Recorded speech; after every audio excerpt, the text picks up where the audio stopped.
오늘의 말씀은 예레미야 41장 1절에서 18절의 말씀입니다. 예레미야 41장 1절에서 18절의 말씀 제가 읽겠습니다. 일곱째 달에 왕의 종친 엘리사마의 손자요 느다냐의 아들로서 왕의 장관인 이스마엘이 10사람과 함께 미스바로 가서 아이감의 아들 그드라에게 이르러 미스바에서 함께 떡을 먹다가 느다냐의 아들 이스마엘과 그와 함께 있던 10사람이 일어나서 바벨론의 왕의 그 땅을 위임했던 사반의 손자 아이감의 아들 그다랴를 칼로 쳐 죽였고, 이스마엘이 또 미스바에서 그다랴와 함께 있던 모든 유다 사람과 거기에 있는 갈대아 군사를 죽였더라. 그가 그다랴를 죽인 지 이틀이 되었어도 이를 아는 사람이 없었더라. 그때 사람 80명이 자기들의 수염을 깎고 옷을 찢고 몸에 상처를 내고 손에 소재물과 유향을 가지고 세겜과 실로와 사마리아로부터 와서 여호와의 성전으로 나아가려 한지라.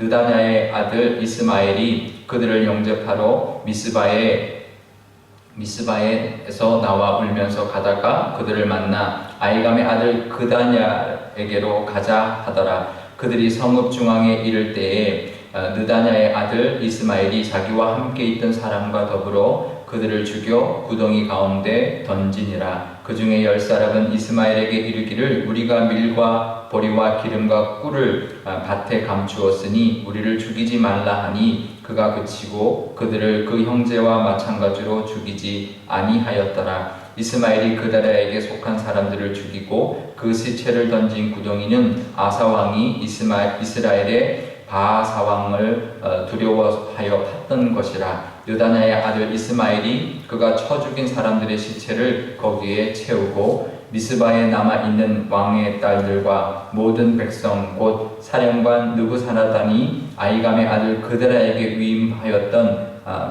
미스바에 남아있는 모든 백성을 이스마엘이 사로잡되 곧 느다냐의 아들 이스마엘이 그들을 사로잡고 암몬 자손에게로 가려고 떠나니라. 가레아의 아들 요하난과 그와 함께 있는 모든 군 지휘관이 느다냐의 아들 이스마엘이 행한 모든 악을 듣고 모든 사람을 데리고 느다냐의 아들 이스마엘과 싸우러 가다가 기브온 큰 물가에서 그를 만나매 이스마엘과 함께 있던 모든 백성이 가레아의 아들 요하난과 그와 함께 있던 모든 군 지휘관을 보고 기뻐한지라. 이에 미스바에서 이스마엘이 사로잡은 그 모든 백성이 돌이켜 가레아의 아들 요하난에게로 돌아가니 느다냐의 아들 이스마엘이 8사람과 함께 요하난을 피하여 암몬 자손에게로 가니라. 가레아의 아들 요하난과 그와 함께 있던 모든 군 지휘관이 느다냐의 아들 이스마엘이 아이감의 아들 그다랴를 죽이고 미스바에서 잡아간 모든 남은 백성 곧 군사와 여자와 유아와 내시를 기브온에서 빼앗아 가지고 돌아와서 애굽으로 가려고 떠나 베들레헴 근처에 있는 게롯 김함에 머물렀으니 이는 느다냐의 아들 이스마엘이 바벨론의 왕이 그 땅을 위임한 아이감의 아들 그다랴를 죽였으므로 그들이 갈대아 사람을 두려워함이었더라. 아멘. 잠깐 기도하겠습니다.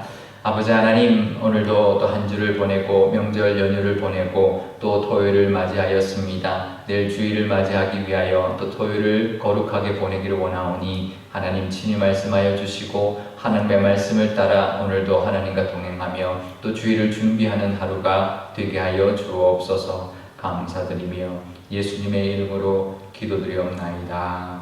아멘. 네, 왕족 이스마엘이 드디어 그 유다의 총독이 되었던 그다랴를 죽이고 말았습니다. 함께 온 10사람이 같이 떡을 먹는 것 중에 갑자기 이제 돌변해서 이제 칼을 들고 그다랴를 죽여버렸습니다.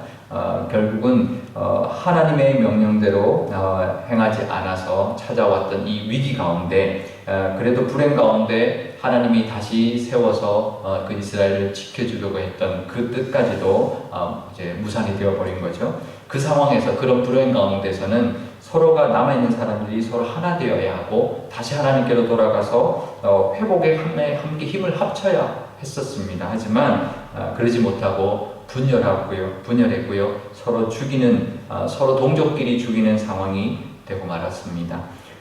물론 서로 다른 생각을 할 수도 있습니다. 누구는 이제 이렇게 생각할 수 있죠. 이제 그래도 바벨론에 멸망당했으니 바벨론 뜻대로 우리가 잘 그래도 백성들을 지키고 가야지 하면서 친바벨론 정책을 가지고 살아야지라고 생각하는 부류도 있었을 겁니다. 또 어떤 부류는 아니다. 우리가 끝까지 이제 투쟁해서 바벨론으로부터 나라를 구해야 된다라고 하는 생각을 가진 사람도 있었을 겁니다. 하지만 그것이 그렇다면 만약에 그렇다면 서로 싸울 게 아닌 거죠. 서로 다른 길을 가면 되는 겁니다.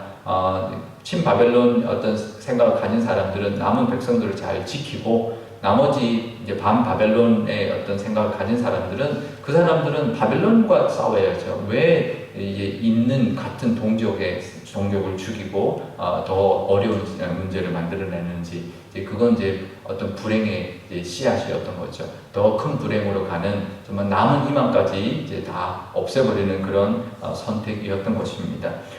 결국은 이스마엘이라는 사람 왕족으로서 그다라를 죽이는 선택을 했는데요. 이거는 자기의 어떤 신념이나 나라를 지키기 위해서 매국노를 처단한 그런 어떤 애국적인 행위가 아니었습니다. 왜냐하면요, 이 왕족으로서 왕족인 자신이 총독이 된 게 아니라 전혀 왕족도 아닌 사람이 총독이 되었다는 것에 대한 어떤 시기심과 권력에 대한 어떤 욕심 때문에 일어난 사건이었습니다. 어떻게 그렇게 단정할 수 있는가? 정황을 보면 알 수가 있는데요.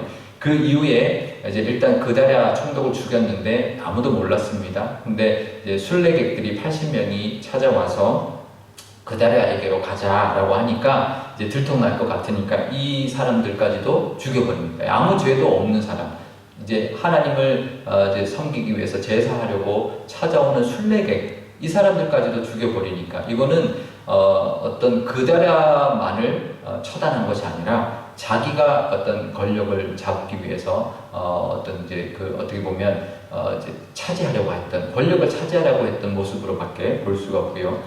그 다음에 이제 그 사람들 죽였는데, 근데 그래서 구덩이에 던져놨는데 그 80명 중에 10명이 뭐라고 말하냐면 우리는 살려달라. 우리가 밀과 보리와 기름과 꿀을 어느 밭에 숨겨뒀으니 우리를 살려주면 그걸 주겠다라고 말합니다. 그럼 살려줘요. 결국은 뇌물을 받고 사람들을 살려주는 거죠. 결국 이 이스마엘이라는 이 사람은 뭐냐면 권력에 눈멀었고 이제 재물에 눈먼 사람이었던 것이죠.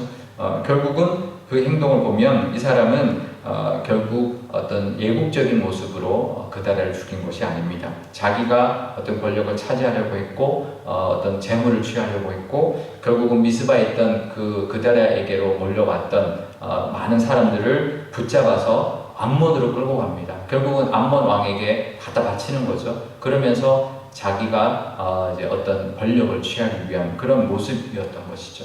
결국 자기 욕심으로 그런 불행을 저질렀고요. 그로 인하여 그 남은 희망까지도 사라져버린 그런 상황이 되어버렸습니다. 근데 그 소식을 들은 요하난과 이제 그 유다에 남아있던 군 지휘관들이 그들을 쫓아갑니다. 쫓아가서 결국은 이제 쫓아갔더니 결국은 그 잡혀갔던 사람들 다시 되찾아오게 되었고 그 이스마엘이라는 사람은 자기가 같이 왔던 8명과 함께 그냥 이제 암몬으로 도망쳐 버리는데요. 결국은 그 하나님의 이제 그 뜻대로 행하지 않았던 불행의 모습이었고요. 결국은 이제 그 희망까지 사라지게 만든 상황이 되었습니다.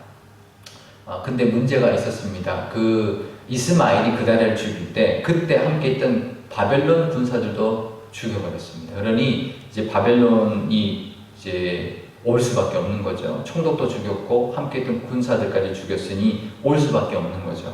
결국은 이스마엘도 암몬으로 도망갔지만 그 이스마엘을 이제 그 물리치고 사람 백성들을 되찾아왔던 요하난과 지휘관들도 그 땅에 있을 수가 없었던 거죠.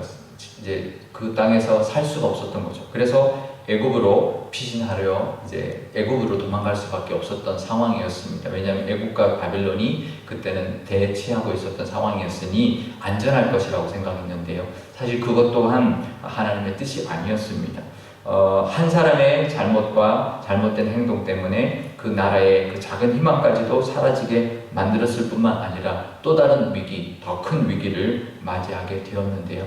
우리가 힘들 때 그럴 수 있습니다. 힘들 때 서로가 원망할 수도 있고 생각이 다를 수도 있지만 힘들 때일수록 서로가 서로를 힘이 되어주고 의지할 수 있어야 되고 서로가 하나 되어서 하나님 앞에 같이 나가서 함께 힘을 모아서 그 위기를 또 잘 헤쳐나가야 하는데요. 우리도 이제 위기 가운데 있습니다. 뭐 교회 문제도 있고 뭐 나라의 문제도 있고 여러 가지 정치 문제도 있지만 함께 힘을 모아서 우리가 헤쳐나가야 되고 하나님께 같이 나가 기도해야 될 때라는 건 늘 잊지 않아야 할 것입니다. 하나님께로 나가서 하나님의 도움을 구하고 서로 힘이 되어주는 그런 위기의 때가 될 수 있기를 바라고요. 우리가 힘들 때도 그렇습니다. 함께 서로 하나 되어서 하나님의 은혜를 구하며 하나님의 도우심으로 잘 이겨내는 그런 저와 여러분 되실 수 있기를 늘 축복합니다. 오늘 기도할 때 이렇게 기도하면 좋겠는데요. 생각이 다를 수 있지만 그래도 하나님 안에서 서로가 품어줄 수 있고 또 하나님의 은혜를 함께 구함으로 말미암아 하나님의 뜻대로 나아가는 우리가 되게 달라. 우리 교회도 서로 하나 되는 교회 되어서 함께 하나님께 가까이 감으로 하나님의 은혜를 누리고 또 하나님께 가까이 감이 복이라 하는 그 복을 누리는 교회가 되게 달라고 기도하면 좋겠습니다. 제가 기도하겠습니다. 아버지 하나님 감사합니다. 또 토요일을 맞이하였습니다. 명절 잘 보내게 해주신 것 감사합니다. 또 주일을 준비하는 이 토요일에 하나님의 말씀을 듣습니다. 하나님 이 역사적인 이 중요한 상황 속에서 동족끼리 서로 죽이고 또 죽이는 또 죽고 죽이는 그런 불행한 상황 속에 있었습니다. 하나님 그때 더욱더 하나님 앞에 나아가서 하나님의 그 은혜를 구하고 하나님의 도우심을 따라 살아야 했지만 자기들의 판단과 자기들의 욕심을 따라 살았던 모습이 우리의 모습인 줄 압니다. 하나님 우리 가운데도 욕심 내려놓고 하나님만 바라보며 함께 서로 격려하고 힘이 되어주는 그런 믿음의 사람들이 다 되게 하여 주옵소서. 내가 먼저 그런 믿음의 사람들이 하여 주시고 그래서 우리 가정과 우리 모두가 그 하나님의 은혜를 누리고 어려운 시기 가운데도 하나님의 도우심을 늘 경험하며 살아가는 저희들이 되게 하여 주옵소서. 우리 교회도 그런 교회가 되기를 원합니다. 함께 우리 모든 교우들이 하나 되게 하여 주시며 하나님께 함께 가까이 나아감으로 하나님께 가까이 감이 복이라 하신 그 하나님 오래 주신 말씀으로 우리 교회가 하나 되며 하나님 앞에 가까이 감으로 그 은혜를 누리고 복을 누리는 교회 되게 하여 주시고 또 이 어려운 시기를 잘 이겨내어서 또 하나님 새 시대에 또 새롭게 쓰임받는 교회가 되게 하여 주옵소서. 감사드리며 예수님의 이름으로 기도드리옵나이다. 아멘. 주기도문 하겠습니다. 하늘에 계신 우리 아버지, 아버지의 이름을 거룩하게 하시며 아버지의 나라가 오게 하시며 아버지의 뜻이 하늘에서와 같이 땅에서도 이루어지게 하소서. 오늘 우리에게 일용할 양식을 주시고 우리가 우리에게 잘못한 사람을 용서하여 준 것 같이 우리 죄를 용서하여 주시고 우리를 시험에 빠지지 않게 하시고 악에서 구하소서. 나라와 권능과 영광이 영원히 아버지의 것입니다. 아멘.